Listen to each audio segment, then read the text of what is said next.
Hello, my lovely, lovely friends. Welcome back to my holiday gift extravaganza. We are on day 9. I had to double check that number, but yes, we are on day 9, and I am glad to be here. I hope you are too. It's a little bit of a grayer, rainier day, so I don't have as much glare. No ghosting Jan today. So yesterday's question didn't bring quite as much emotions as the previous day's questions, but it did bring back a lot of good memories, right?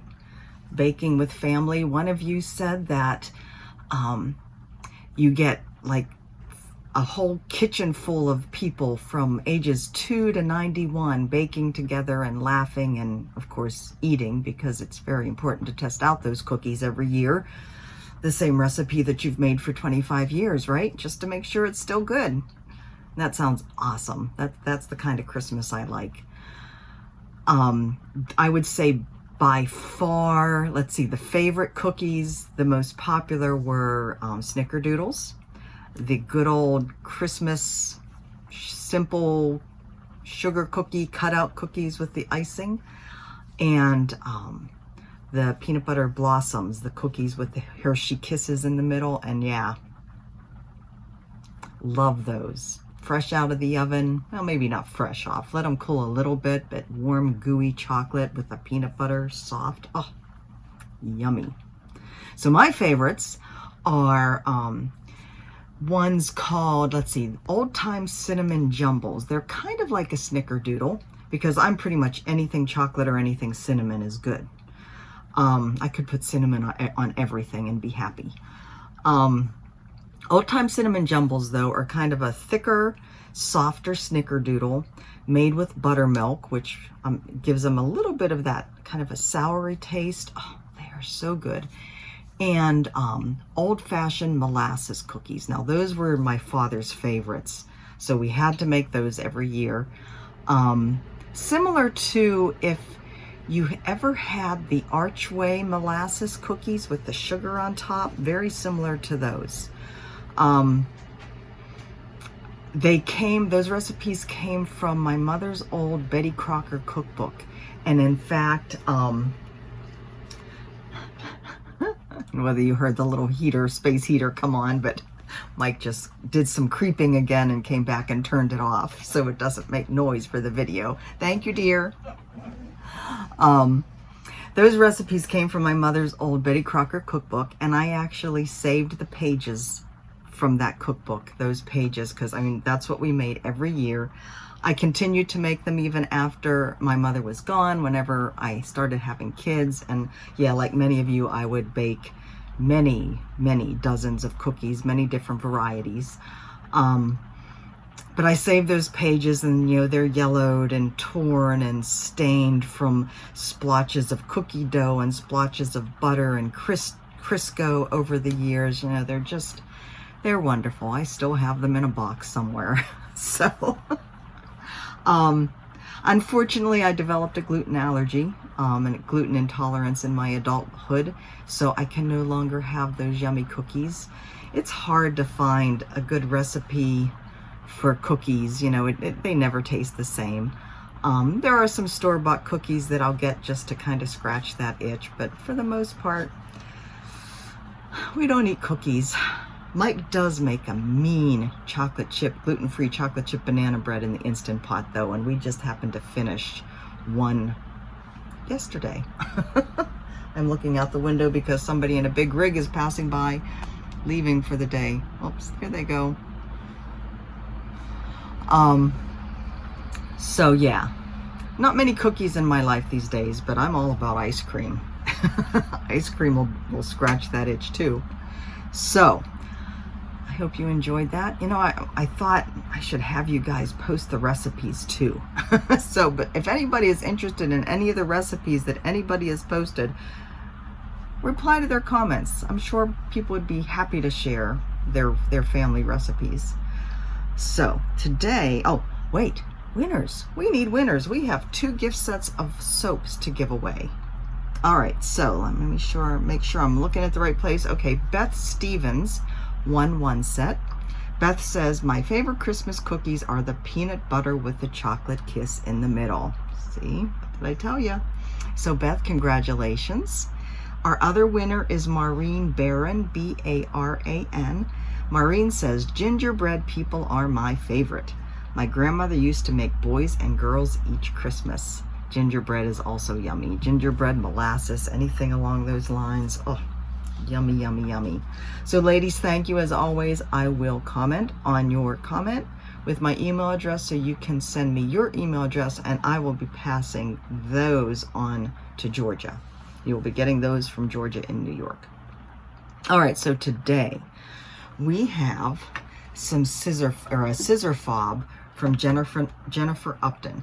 Now Jennifer has a Facebook group called Absolutely FOB-lous, F-O-B instead of F-A-B, FOB-lous. I will put the link for that below in the name. Jennifer makes scissor fobs that are so pretty. So I have a couple different pictures in here that I've saved. So here's her Christmas ones.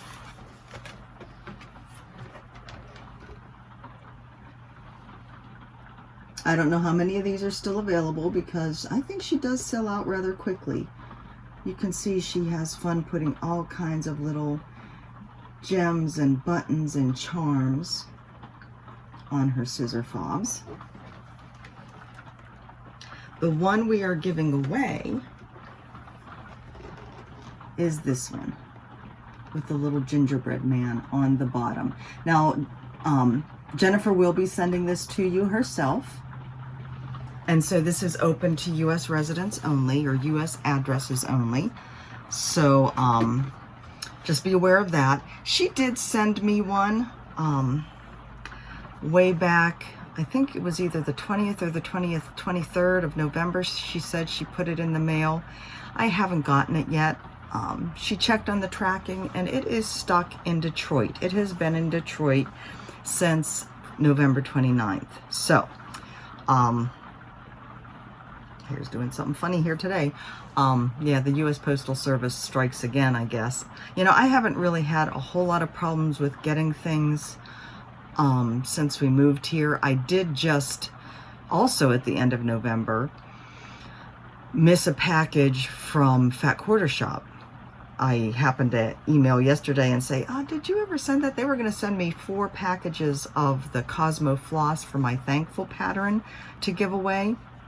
It never made it here, and that was sent out also towards the end of November. And they're just up, you know, just south of Austin, so just a couple hours north of here. So, yeah, that one has gone astray too. Like I said, I haven't had a whole lot of problems, but just recently a couple have gone astray. So anyways, Jennifer is going to send me another pretty one, and I will show you that when I get it. But for now, that Christmas one is going to go to one lucky winner. So what question do we have for today? Do you wrap your holiday presents or not?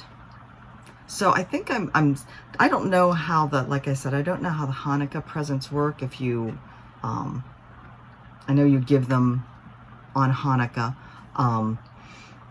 but I don't know whether you wrap them or not. So do you wrap those presents? And for our Christmas celebrating folks, the Santa presents that go under the tree, do you wrap those?